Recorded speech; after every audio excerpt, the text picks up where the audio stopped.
Hello friends की खबर मोर mother's world चैनलत सकलोके बहुत स्वागतम जनाइछु। आज भाविछु बॉइल माछर एटा रेसिपि शेयर करूँ आपनार लगत। सो मैं आमार पाछफाले अकमान कण बिलाही चिंगिबोले आहिछु जेहेतु बॉइल माछ बनाम आरु जदि बिलाही निदु নহबई माने बॉइल माछत बेलेग एकु निदिलेও बिलाही आरु धरक आदा নহरुत माछटुई হয়। सो मैं कण बिलाही चिंगि ललु आरु जदि मोर चैनलत फार्स्ट टाइम आइसे कोनोबा प्लिज मोर चैनलटु सब्सक्राइब करि लब आरु बोलो किता रेसिपिटु स्टार्ट करूँ और आपनालोके भिडिओटु कन्टिन्यू হৈ থাকিব।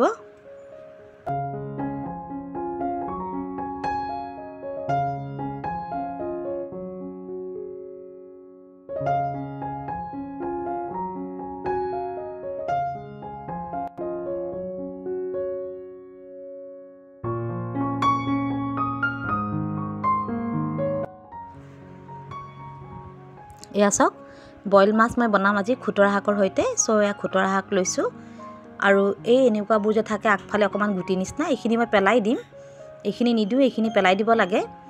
আৰু খুতৰা শাকটো মই বেছি টুকুৰা নকৰোঁ, এনেকৈ গোটাই গোটাই দিম ধুই পেলাই। আৰু ইপিনে বিলাহী লৈছোঁ, জলকীয়া আৰু অকমান পালেং শাকো মিক্স কৰি দিম। আজি মই অলপ বেলেগ ধৰণে বইল কৰিম মাছটো, মানে আপোনালোকে চাই থাকিব, মানে বইলৰ ৰেচিপিটো অলপ বেলেগ হ'ব। প্ৰথমতে মই ইয়াত লৈছোঁ বিলাহী আৰু জলকীয়া পুৰি লৈছোঁ। বিলাহীখিনিও ভালদৰে পুৰি ল'ম আৰু জলকীয়াকেইটাও ভালদৰে পুৰি ল'ম মই। আৰু লগতে এটা পিঁয়াজো পুৰি লৈছোঁ।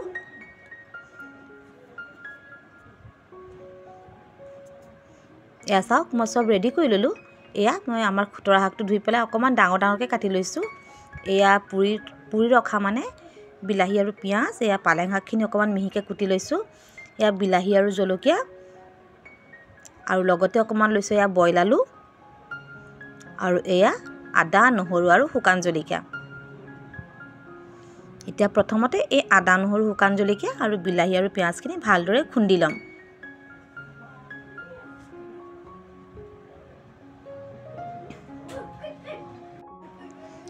এয়া চাওক মই আদা নহৰু আৰু শুকান জলকীয়া ভালদৰে খুন্দি লৈছোঁ। মই গিলাচতে খুন্দিছোঁ আৰু এইফালে আলুটো মানে অলপ পিটিকি ল'লোঁ এনেকৈ। আৰু এই চাইডে বিলাহী আৰু পিঁয়াজটো এনেকৈ খুন্দি লৈছোঁ গিলাচতে। মই মিক্সাৰত কৰা নাই, খুন্দি লৈছোঁ। খুন্দি ল'লে এটা এক্সট্ৰা টেষ্ট হয়। আৰু এয়া মাছ লৈছোঁ। মাছখিনি মই ফ্ৰাই কৰিছোঁ, কিন্তু একেবাৰে নামমাত্ৰ ফ্ৰাই কৰিছোঁ। দেখাত মানে কেমেৰাত লাগিছে বেছি ফ্ৰাই, বাট একেবাৰে নামমাত্ৰ মানে 20% মানে ফ্ৰাই কৰিছোঁ। মই মানে কেঁচাকৈ নেখাওঁ, অকণমান হ'লে ফ্ৰাই কৰি লওঁ ধৰক। এয়া প্ৰথমতে কেৰাহীটোত মানে গেছত বহাই লৈছোঁ, লগতে পানী দি পেলাই এতিয়া মই শাকখিনি ঢালি দিছোঁ। পালেং শাক আৰু এই খুতৰা শাক একেলগে ঢালি দিছোঁ।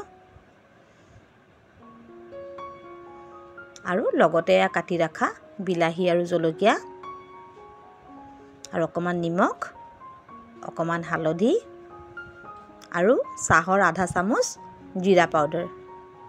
বেলেগ মছলা মই ব্যৱহাৰ নকৰোঁ ইয়াত। এইখিনি মই হালকাকৈ অকমান লৰাই দিছোঁ। আৰু লগতে দি দিছোঁ আদা নহৰু যে মই থেতেলাই ৰাখিছিলোঁ আৰু জলকীয়া সেইখিনি, আৰু লগতে পিঁয়াজ আৰু বিলাহীৰ খুন্দাখিনি। এইখিনিও অকমান মিলাই ল'ম এনেকৈ। এতিয়া এইখিনি মই অকমান উতলিব দিম, তেতিয়ালৈকে অকমান ঢাকি ৰাখিম।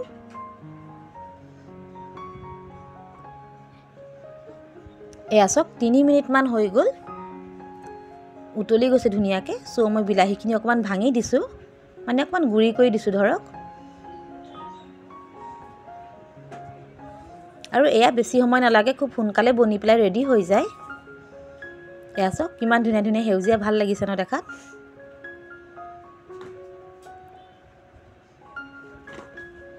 যিহেতু এইখিনি উতলি গৈছে, মই ইয়াৰ ওপৰতে বইল কৰি ৰখা আলু আৰু মাছ একেলগে ঢালি দিম।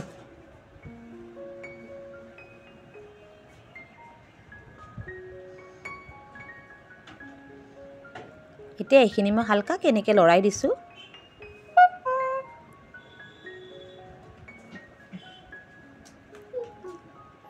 আৰু এতিয়া এইখিনিও মই খন্তেক সময় মানে ঢাকি ৰাখিম, যেতিয়ালৈকে সম্পূৰ্ণ হৈ নাযায়। মাজে মাজে চাই থাকিব আৰু কিমান হৈছে। এয়া চাওক 7 মিনিটমানৰ পাছত মই মিডিয়াম ফ্লেমত ৰাখিছিলোঁ, এনেকৈ থুপথুপীয়া হৈ গৈছে। মই আৰু অকমান ডাঠ কৰিম জোলটো, এইটোৰ কাৰণে মই আৰু 1 মিনিটমান একেবাৰে লো ফ্লেমত ৰাখি থ'ম। কিন্তু আমাৰ মাছৰ তৰকাৰীটো ৰেডিয়ে হ'ল ধৰক।